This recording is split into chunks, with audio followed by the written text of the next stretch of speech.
খুব কম তেল দিয়ে সয়াবিন রান্না করব। প্রথমে আমি গোটা মশলাটা বানিয়ে নেব। একটু তেল দিয়ে দিলাম। এখানে আমি মাংসতে যা যা মশলা ব্যবহার করি তাই দেব। 2 টুকরা জাবিত্রি দিয়ে দিলাম তেলে। একটু দিয়ে দিলাম স্টার মশলা, 4টা এলাচ, গোটা এলাচ,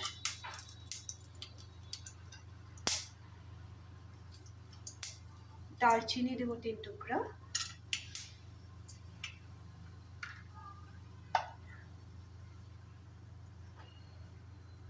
এখন এখানে দিয়ে দেবো কেটে রাখা পেঁয়াজ। পেঁয়াজটা আগে দিয়ে দিই, এক একটা করে দেখিয়ে দেবো।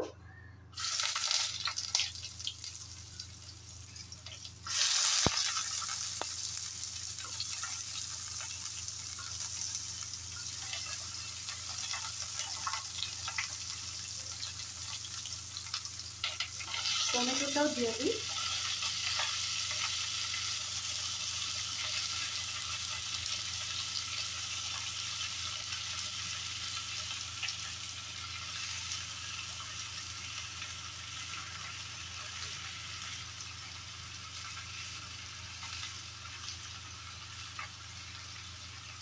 রসুন দিব।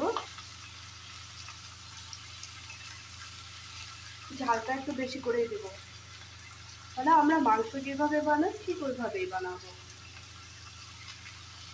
কাঁচা লঙ্কা প্রায় 8-9টার মতো দিয়ে দিলাম। লঙ্কাগুলো দেওয়ার সময় যে গোটা দিয়ে দিবে না, মাঝখান দিয়ে এইভাবে চিড়ে টুকরা করে দেবে, নাহলে তেলে দেওয়ার সাথে সাথে ফেটে যাবে, শোকে চলে আসবে।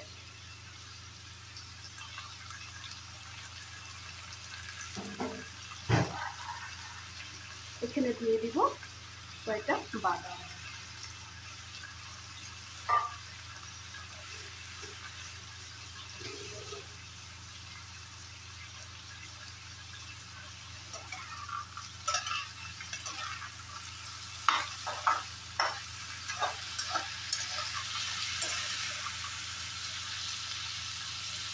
সবগুলো জিনিস আমি সুন্দর মতো ভেজে নেব। গোটা মশলাগুলো আমার ফ্রাই করা হয়ে গেছে। এখন এটা আমি ঠান্ডা করে নেব।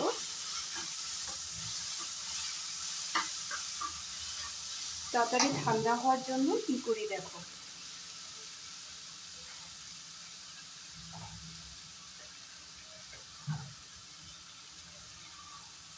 এখানে দিয়ে দেবো আমি ফ্রেশ ক্রিম।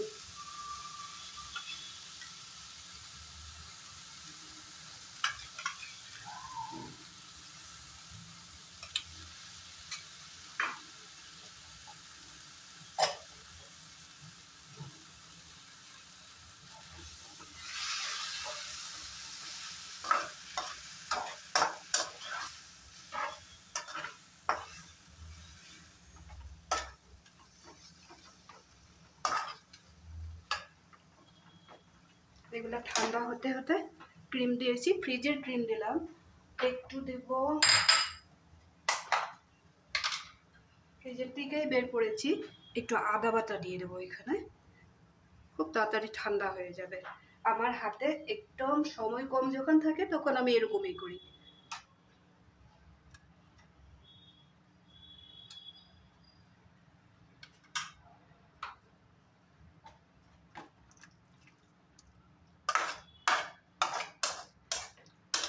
এখন একটু মিক্সিতে দিতে পারবো না, তখন আমি একটা কাজ করব, গ্যাসটা জ্বালিয়ে নেব।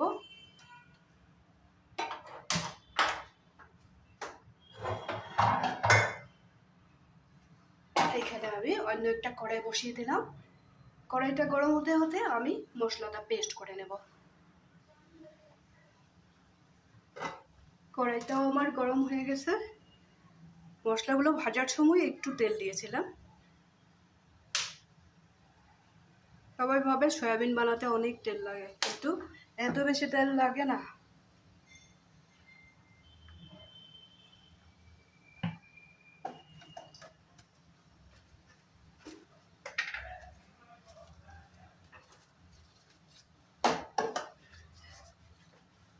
এখন এখানে দিয়ে দিব একটা তেজপাতা,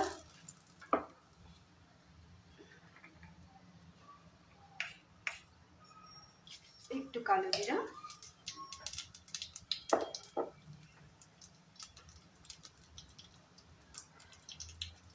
পেস্ট করা মশলাটা এখানে দিয়ে দেবো।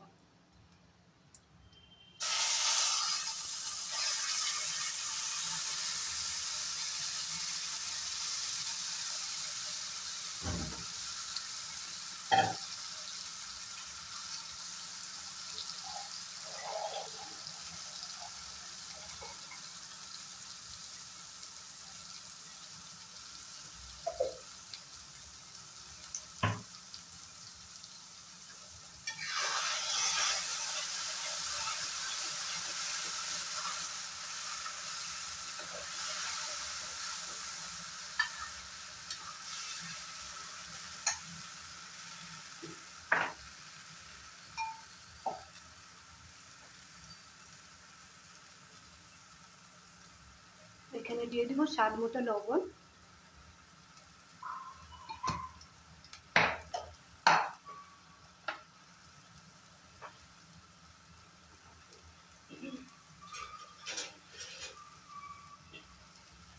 কালারের জন্য দিব একটু কাশ্মীরি লঙ্কার গুঁড়া,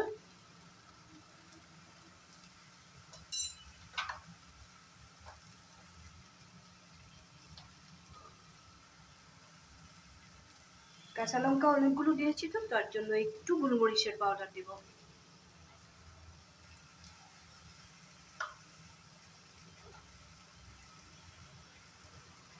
একটু দিয়ে দেব হলদি পাউডার,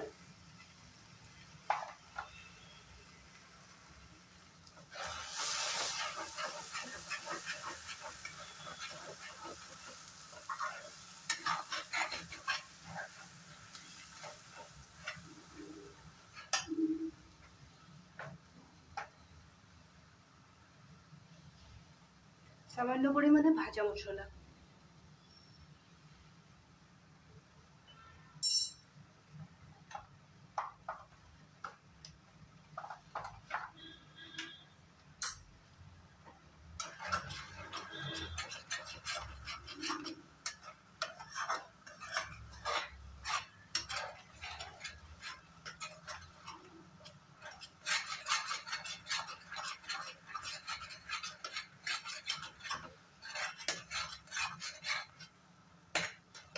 মশলাটা একবার ভাজা হয়ে গেছে যার জন্য এখন আমি বেশি ভাজবো না। এখানে আমি মিক্সির বাটি ধোয়া জলটা দিয়ে দেব, এতটুকুই জল দেব আর না।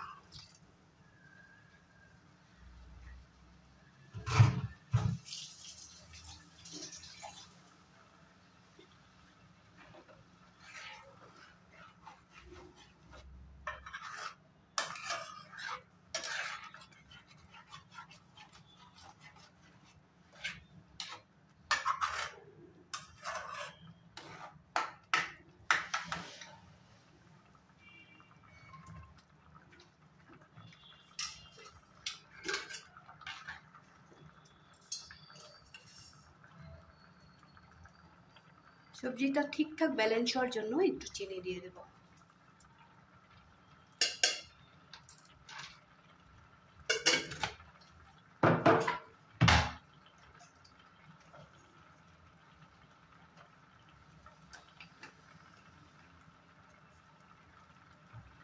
সামান্য পরিমাণে ধনে গুঁড়া,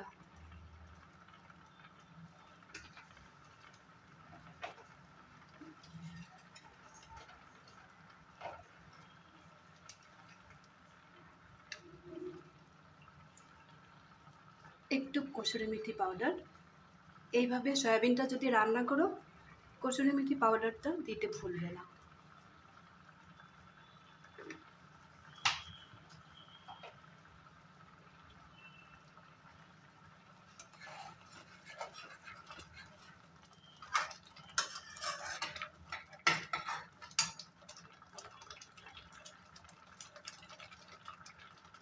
এখন আমি বলবো যে সয়াবিনটা আমরা ভাবি যে সয়াবিনের একটু কিরকম একটা গন্ধ করে, এই জন্য অনেকে খেতে চায় না, আমিই খেতে চাই না। এখন এইভাবে যখন বানাই তখন আমি খেতে পারি।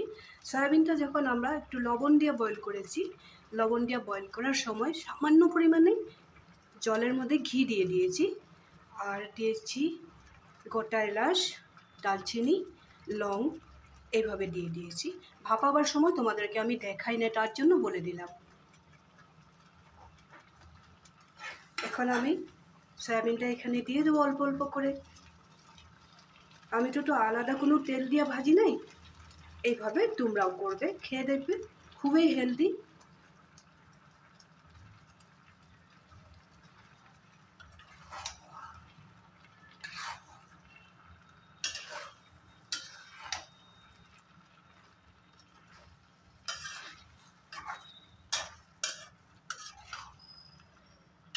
আমরা যখন বিরিয়ানি রাইসটা বানাই তখন আমি কি করি, আমরা প্রত্যেকে করি এই জিনিসটা। রাইসটা বানাবার সময় আমরা একটু তেল দিই, তেজপাতা, গোটা এলাচ, লবঙ্গ, দারচিনি, একটু গোলমরিচ, শুকনা লঙ্কা, আমরা সব কিছু দিয়ে দিই। ওইভাবে আমরা সয়াবিনটার মধ্যেও জলের মধ্যে দিতে লাগে, তাহলে সয়াবিনটার থেকে খুব সুন্দর একটা ফ্লেভার বের হয়।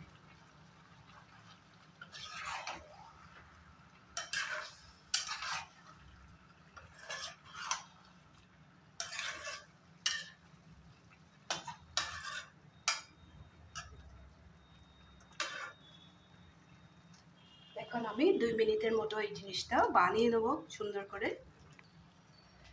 সয়াবিনটা আমার প্রায় হয়ে গেছে। এখন এখানে দিয়ে দেব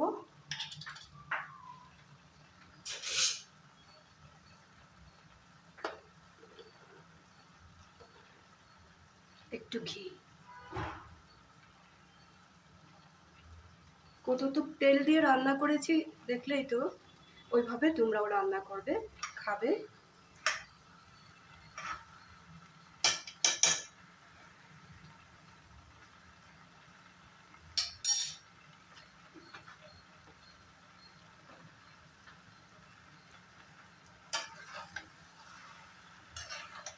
আর একটা জিনিস দেওয়ার বাকি আছে। আর এইভাবে রান্না করলে যে জল দিয়ে কোনো গ্রেভিও বানাবে না, কিচ্ছু বানাবে না। মশলাটাকে আস্তে আস্তে আস্তে শুকিয়ে নেবে, যাতে একটু সফট হয়ে থাকে, এইভাবে রাখবে। একদমও শুকনাও করবে না, কারণ আস্তে আস্তে আস্তে যখন ঠান্ডা হয়ে যাবে তখন সয়াবিনের যে জলটা টানা শুরু করবে, সয়াবিনগুলো ফুলে উঠবে, কিন্তু জলটা তখন শুকিয়ে যাবে। যার জন্য এই হিসাবে রাখলেই ভালো হয়।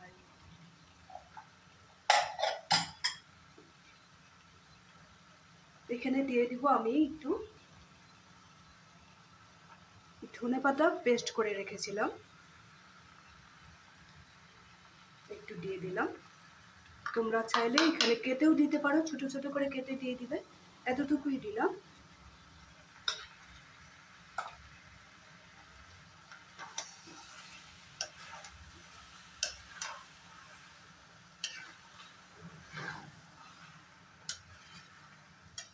তাহলে আজকের এই রেসিপিটা তোমাদের কেমন লাগলো আগে বানিয়ে খাবে, তারপরে কমেন্ট করে আমাকে বলবে, নিশ্চয়ই ভালো লাগবে।